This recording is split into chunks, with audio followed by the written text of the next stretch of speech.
there is an element that is a little frustrating, but in our live shows and stuff, we like to preface those songs specifically, like with like shouting out like what it's about. So it really hits people over the head where they, you know, if you didn't know, now you know what it's about. So if you don't know, now you know.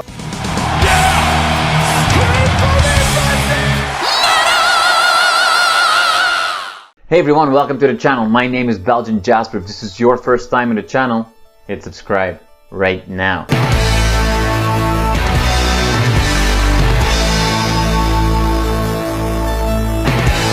Oh, so we've got Cody and Kevin here. Thank you so much for your time, guys. As we're talking, you are days away of starting your new Canadian tour. The album's coming out in a few weeks. In other words, you're extremely busy. Nevertheless, you take the time to, you know, answer some questions from press. So I really appreciate that. I know this is a very hectic week for you guys.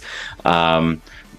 You know, people that have seen... Yeah, I appreciate you being sympathetic to that. Yeah. As you can see, we're in the studio right now. We've been rehearsing all day. Yeah, like, this is our last day of proper rehearsal, and then we dive into tour pre-production in earnest with our team, like our road crew for the next few days, and then Massey Hall. So it's just go, go, go, go, go.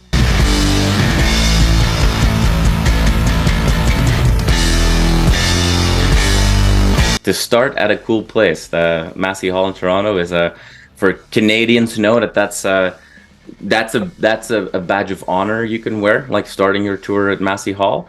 Excited for that show, I can only imagine. Yeah, man, absolutely. We're doing two shows, actually. We're doing the Friday and the Saturday. Obviously, we're opening up for July Talk. Yeah. Fantastic band. I've become pretty good buds with, and really excited to be supporting them. It's definitely a badge of honor to be doing Massey Hall. 100%. Yeah, I can't wait.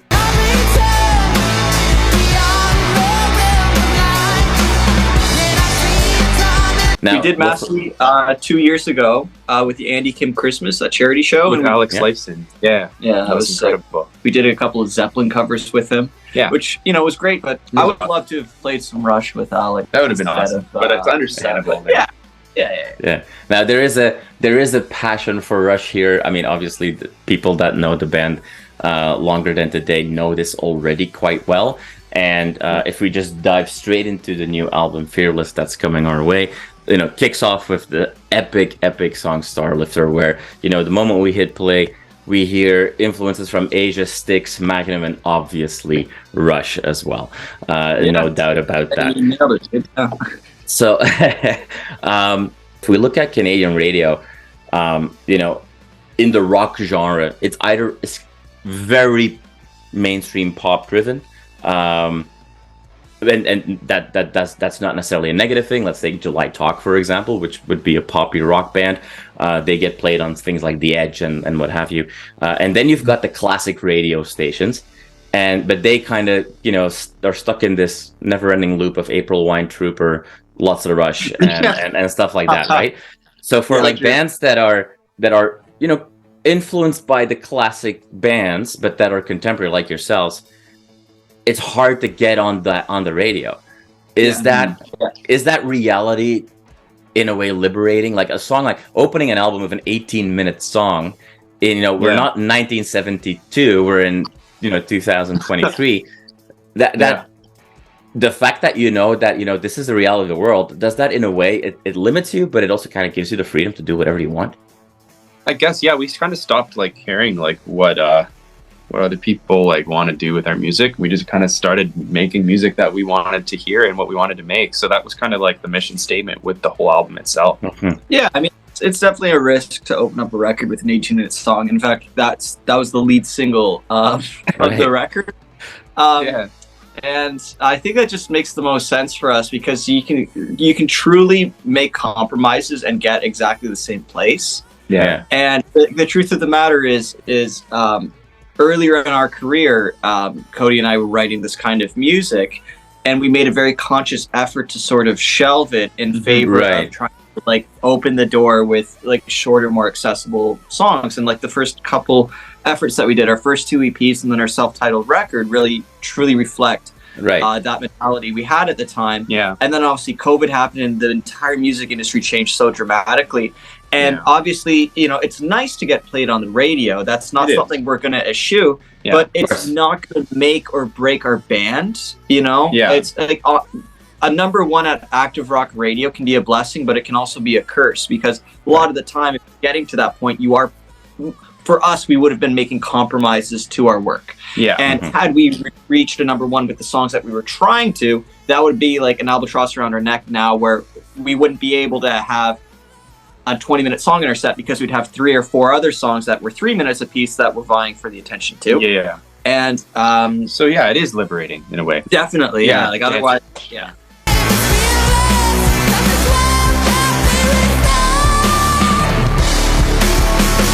He wrote White Buffalo, and the story that kind of takes place during the Oracle, which is another 14-minute song of ours. We wanted to kind of continue the story and revisit the world that we developed with Context Fearless Part 1.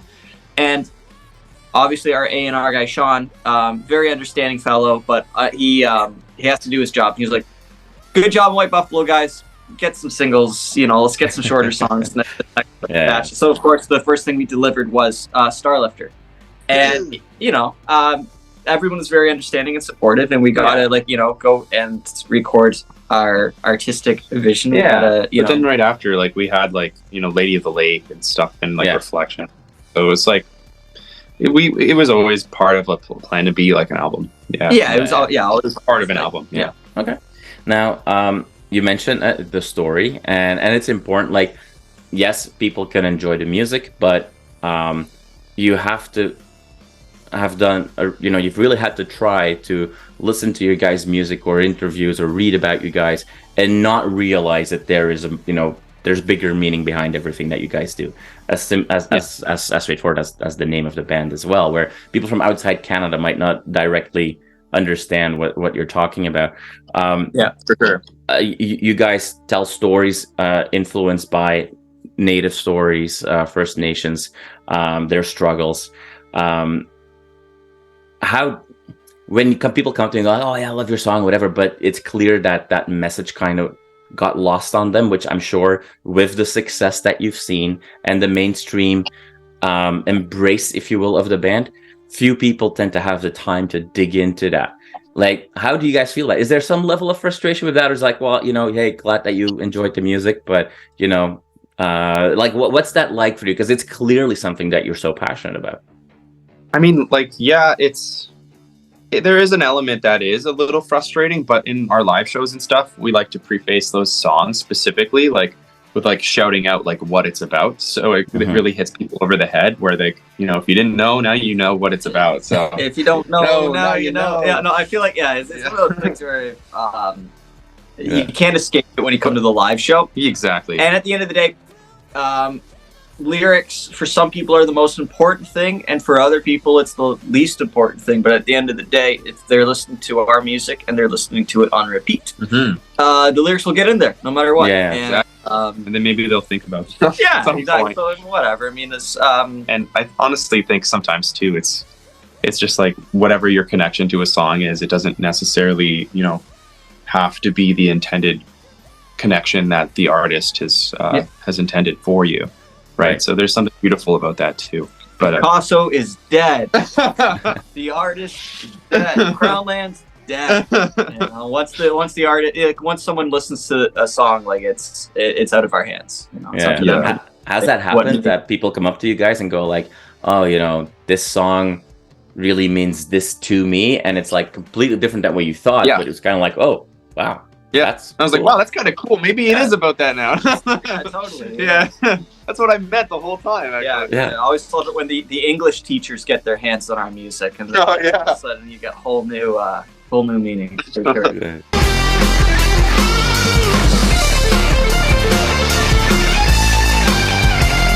So I'm originally from Belgium. I moved to Canada 10 years ago.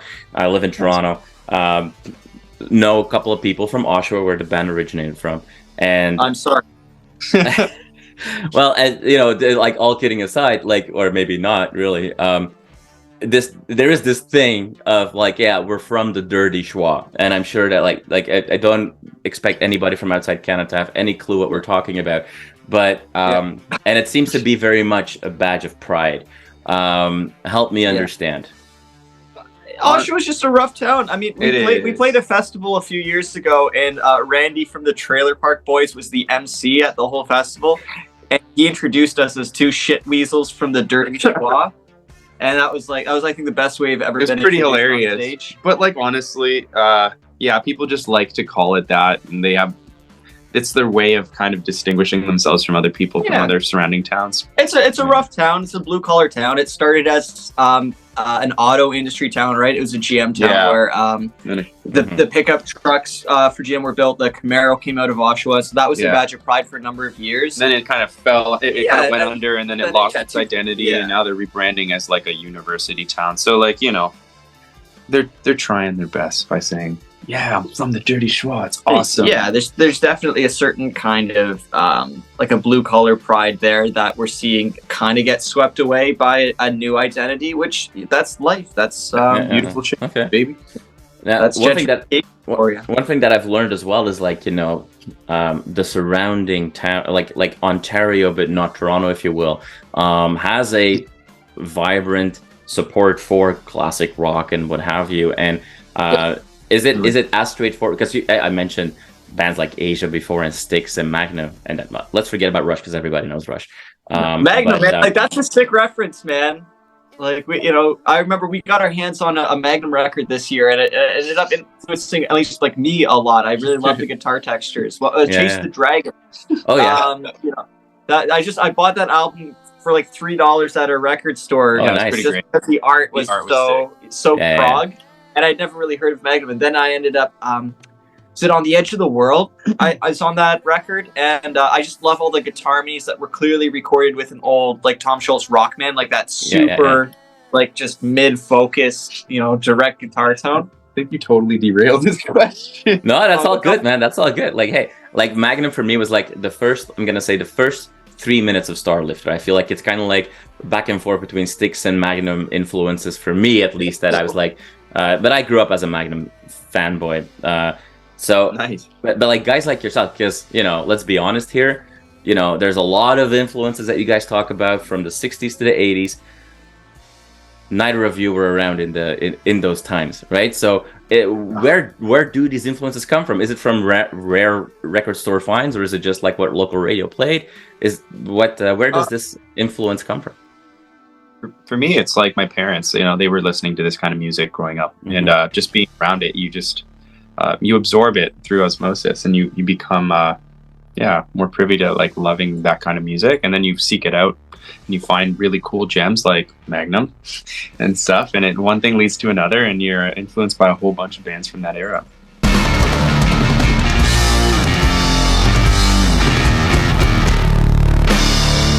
I remember going through my dad's record collection when I was like 16, and I remember finding In the Court of the Crimson King by King Crimson, and just again the artwork was just so compelling. Yeah.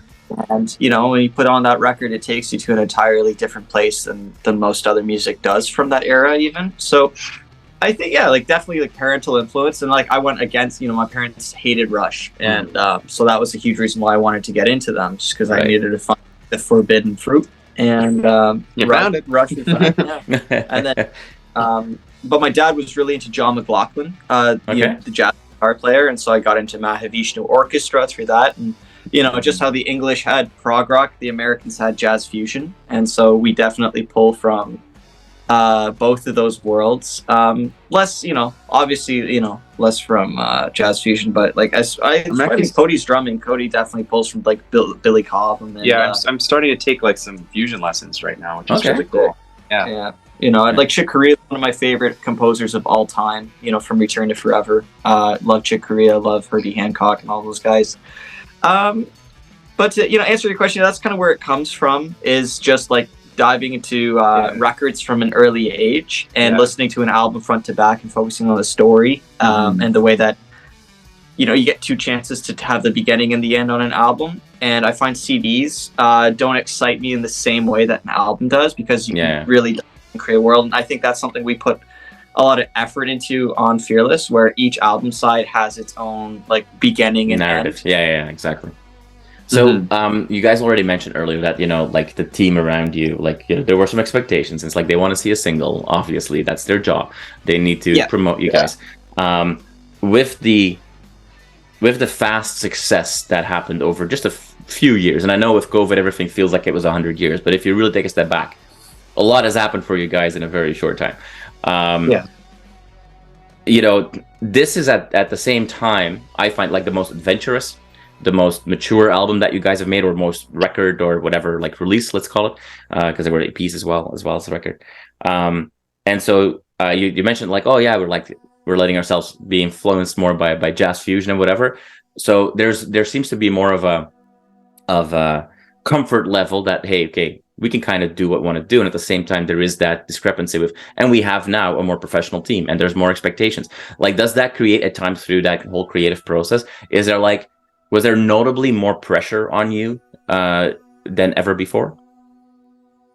I mean, like, the pressure got turned up on the single front after we delivered Starlifter. Exactly. Because we made Fearless over the course of just, like, in between tours and live shows, and so it wasn't like we had like 2 or 3 months in the studio with David Bottrill to go. We did it in a few, like, chunks.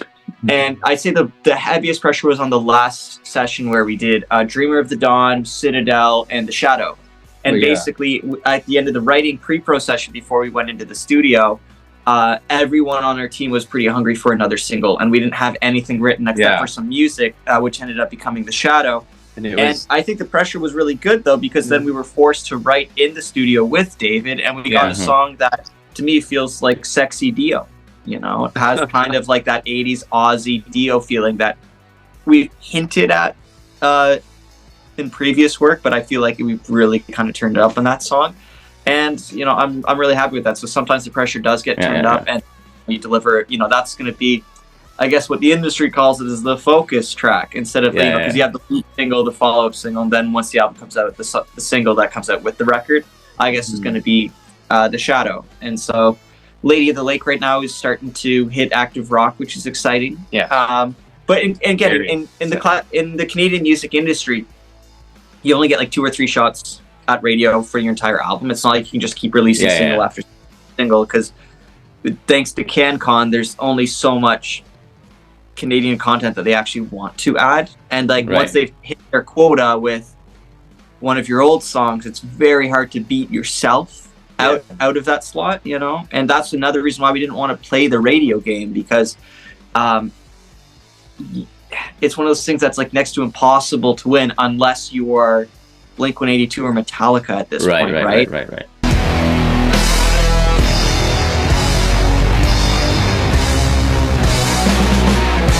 Canadian tour, kicking off before the new album is out. What can we expect on the tour? Like, you've got, for a lot of people, it's the first time they get to see you, right?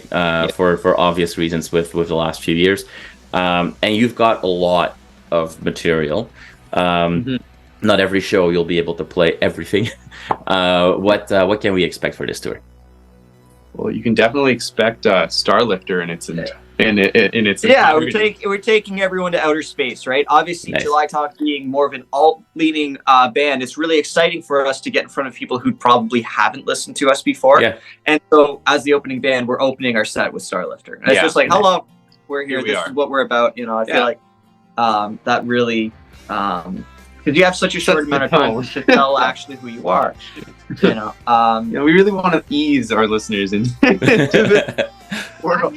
It's like, I mean, that song just feels so symphonic, and it just feels really special. And like, again, the bands we were influenced by, you know, like Genesis, Rush, big time. And how Queen, huge influence on, especially the Overture section. Where we just wanted to create that kind of regal sort of royal sound with just 2 people, and that just the opening of that just feels like it's a good album opener and it's a concert opener. You know, we're going to be doing a couple songs off of White Buffalo. We'll be doing Lady, the new single, even a couple songs off our first record. So there's a lot to look forward to. Songs that still like, you know, ring true. Songs at the end of the road, where we'll still be, you know, we still play songs that mean a lot to us. And yeah, it's true. I guess we got 2 songs. And then we'll do like a number of headlining shows to get us out there, and that's where we do longer. We really stretch out and play like deep cuts from like our like EPs and stuff. So and then, obviously that's, you know, those sets is where the Oracle can show up, and we can turn a 14-minute song into another 18-minute song and just really Yeah. have like the energy move up and down. Yeah, or like play songs like No Sympathy or like Roving On or something. Songs that are that aren't really played often. So yeah, it's gonna be fun. Awesome.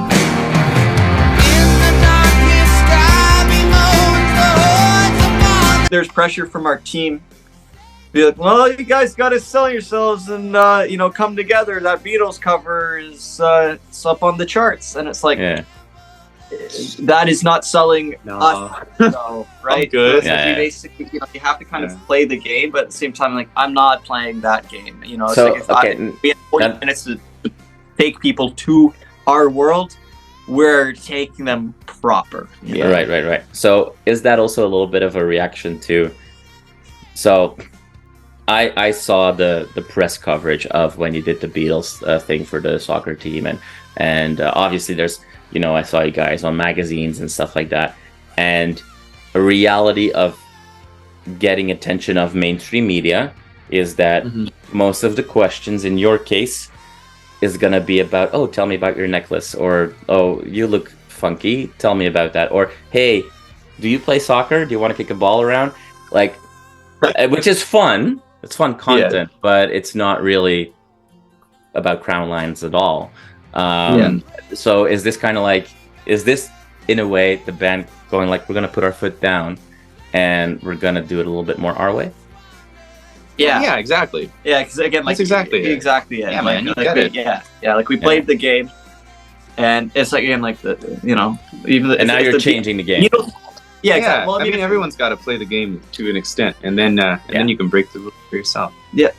Awesome. All I know is more success by doing the crazy, weird shit than we ever have by trying to play it straight and play what we think is, oh, well, this has been done before, so we'll just do that. So we're just going to trust our gut. Yeah. Honestly. So, yeah. Yeah. Awesome. Well, guys, I want to wish you all the best on this tour. I saw, like, by fluke, I was, you know, away for a weekend a couple of months ago in, like, Crystal Beach, Ontario, or something like that, Lake Erie, and I saw that you guys, like, the week before played in like a local brewery, like a church converted to a brewery or something like that, and I missed that out. Right. Yeah, Sanctuary. Yes. Yeah. I mean, that must have been a fun setting for you guys, but I hope to see you guys play those venues that are big enough to support the vision that you have for, because I mean, a song like Starlifter, playing that live in, let's just say, Scotiabank Arena, like, and having the freedom to do some crazy shit from a stage concept. I'm sure that's on the wish list. So I hope you guys get to that spot very soon, and I'm sure you will. Cody, Kevin, thanks. I had a blast talking to you guys. Thank you so much for taking the time. I really appreciate it.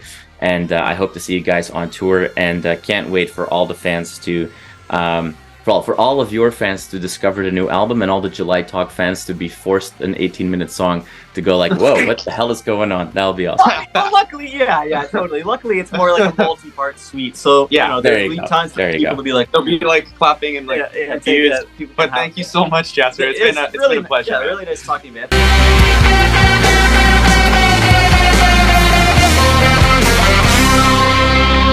You are awesome for watching this video. Click right here to see more content like it, and subscribe to the channel.